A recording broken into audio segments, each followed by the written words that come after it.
Je me nomme Modou Gueye. Je suis membre parmi les producteurs maraîchers de la localité de Kayar, plus précisément à Keur Abdou Ndoye. Ici, nous sommes au présent. Je suis là, porter parole des producteurs maraîchers en langue de Molière pour parler aux autorités et aussi prendre en témoin les Sénégalais. Nous, producteurs maraîchers, ils nous appellent petits producteurs. Désolé, nous ne sommes pas de petits producteurs. Ce sont ces petits producteurs qu'on appelle wagons qui ont su nourrir le Sénégal entier depuis des années ou même des millénaires. Avant les agrobusiness, ce sont ces petits producteurs-là qui fournissaient en culture maraîchère tout le Sénégal. Ce marché si petit que vous voyez ici, dénommé Keur Abdou Ndoye. Ce marché de Keur Abdou Ndoye alimente que ce soit le marché de Thiaroye qui distribue à Dakar, alimente le Castor. Ce marché de Keur Abdou Ndoye alimente en maraîchage le marché de Touba, Mbour, partout au Sénégal. Kaolack, tous les coins du Sénégal, des légumes quittent Keur Abdou Ndoye pour rallier de ces coins-là. Donc, nous ne sommes pas de petits producteurs. Ensemble, nous produisons plus même que ce que nous croyons.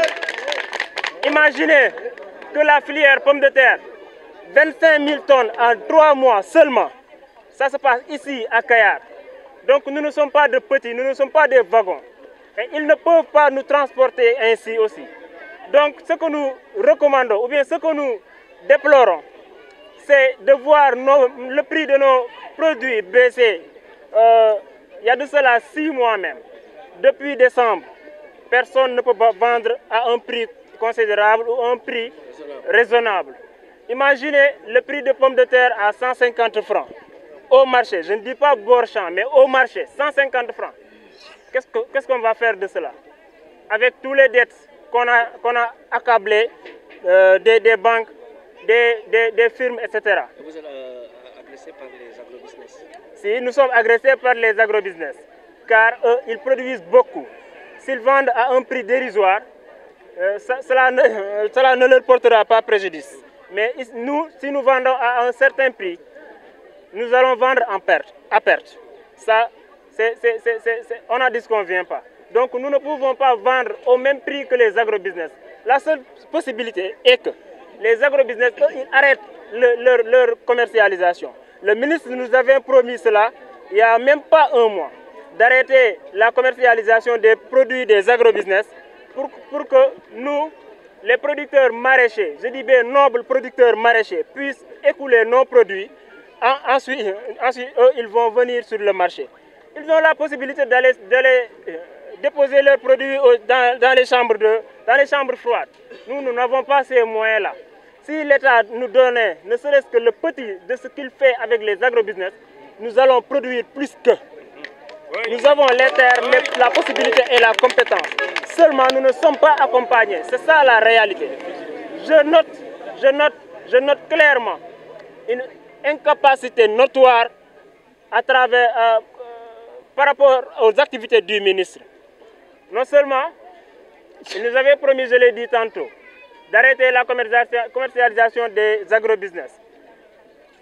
Cela n'avait pas été tenu, cette promesse. Donc, en gros, en définitive, ce ministre-là est incompétent pour résoudre nos problèmes. Qu'on le sache. Mabouba Diagne, il a ses limites. Ses limites sont juste la production. Il ne peut pas aller au-delà de la production. Mais notre problème, c'est la commercialisation. Donc, c'est le ministre du Commerce en réalité. Lui ce qu'il peut, le Mabouba Diagne, c'est coordonner avec le ministre du Commerce et d'autres ministères même. L'agriculture est une famille très large. Donc, beaucoup de ministères interviennent là-dessus. Donc, Mabouba Diagne gère la production. Mais après production, nous n'avons pas de problème de production. nous que vous voyez ici, nous avons les capacités de chercher par-ci et par-là pour pouvoir produire. Mais après production, nous ne pouvons pas vendre nos produits. Et ça, c'est du ressort du ministre du Commerce. Voilà, Serigne Diop. Donc nous lançons un appel pour qu'ils prennent des solutions d'urgence. Nous ne voulons pas actuellement, nous ne parlons pas de solutions de long terme. Construire des chambres froides. Est-ce que les pommes de terre qui sont en train de pourrir là-bas vont attendre les chambres froides? Non, non. Donc les solutions d'urgence. Les solutions d'urgence, c'est que l'État même peut se considérer comme acheteur. Hein. Il peut acheter nos produits et les stocker. Lui, il a les capacités de faire ça. Et après, il va voir ce qu'il va en faire. Mais l'essentiel, qu'il fasse que nos produits puissent être écoulés en urgence. Après, on va, autour d'une table, trouver d'autres solutions pour le long terme. Bon, pour le 1er mai, nous allons le fêter dans le désarroi. Dans le désarroi, c'est demain. Demain, vous nous retrouverez ici encore. On ne va pas acheter ni vendre de légumes dans ce marché. Et partout, même dans cette zone de Noto, Kayar, etc. Mboro, dans toute la zone des Niayes, on va observer encore ce mouvement de grève pour demain. D'ailleurs, c'est pour cette année qu'on va commencer de fêter le 1er mai dans le désarroi, malheureusement, pour cette année. Merci. On salue tout le monde, on remercie tout le monde. Et on vous dit d'abord qu'on est derrière les producteurs maraîchers. Parce que c'est très difficile, parce qu'ils ont dépensé beaucoup d'argent. Certains ont pris des prêts dans les banques. Et aujourd'hui, ils ont récolté, mais cette récolte-là, le problème de la commercialisation et de transformation se pose. Donc c'est l'État qui doit les appuyer par rapport aux industriels, aux agrobusiness, qui vraiment ont envahi complètement le marché. Et vraiment, les petits producteurs ont des problèmes pour commercialiser leurs produits. Et c'est très difficile, parce qu'on voit que la tabaski approche et les produits sont dans les champs, dans des conditions extrêmement difficiles, et ça risque de pourrir là-bas. Donc je pense que nous demandons à l'État de faire un effort pour vraiment essayer de prendre en charge ce problème-là et vraiment essayer de changer de paradigme. Changer de paradigme, c'est-à-dire appuyer davantage les petits producteurs, mais aussi vraiment essayer de réduire l'expansion vraiment de l'agrobusiness au niveau du Sénégal. Parce que je pense que le Sénégal, déjà Kayar, la commune de Kayar produit presque 25 000 tonnes. Je pense que nous pouvons en produire comme ça et jusqu'à Mboro, jusqu'à dans la zone des Niayes. Je pense que vraiment, il faut qu'on essaie de changer de paradigme. Changer de paradigme, c'est appuyer davantage les producteurs, les petits producteurs, les accompagner, surtout dans la transformation et la commercialisation. Parce que si on peut produire et on ne peut pas vendre, ça pose problème. Et aujourd'hui, si vous allez dans les champs, vraiment il y a des tas de pommes de terre qui pourrissent. Aujourd'hui dans le marché, vous venez, les sacs sont arrangés ici. Et il n'y a pas maintenant d'acheteurs, ils ne trouvent absolument rien. Et c'est ça qu'ils comptent vraiment pour nourrir leur famille et vraiment essayer de régler leurs besoins. Et c'est difficile.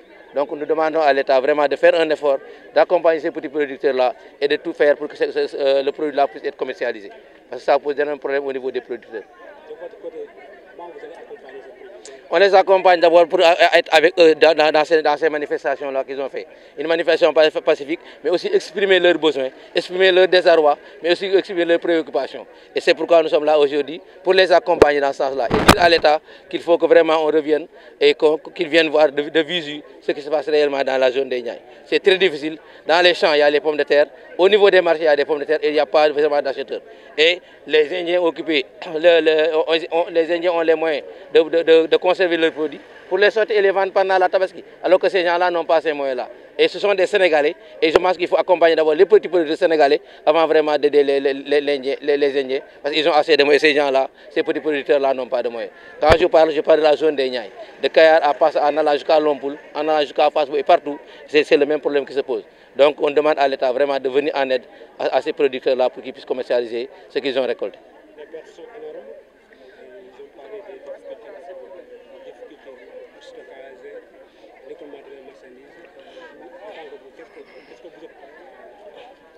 Oui, Nous, d'abord, l'État a commencé à faire des efforts dans le domaine de la conservation.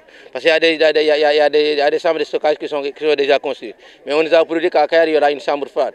Nous, en tant que maire, on a délibéré 2 hectares pour permettre à l'installation de cette chambre froide-là. Donc c'est ça ce que nous pouvons. Mais nous demandons à l'État vraiment de faire vite, parce qu'il fait tard et que vraiment ces populations-là souffrent énormément, énormément. Nous vivons avec eux, nous dormons avec eux, nous réveillons avec eux, et nous savons qu'ils sont dans des conditions extrêmement difficiles. Et ces conditions-là, on pense que l'État doit veiller, doit surtout s'appesantir sur d'abord la conservation, la commercialisation et la transformation de ces produits-là pour permettre aux producteurs, petits producteurs, de pouvoir respirer et de pouvoir vraiment gagner leur vie.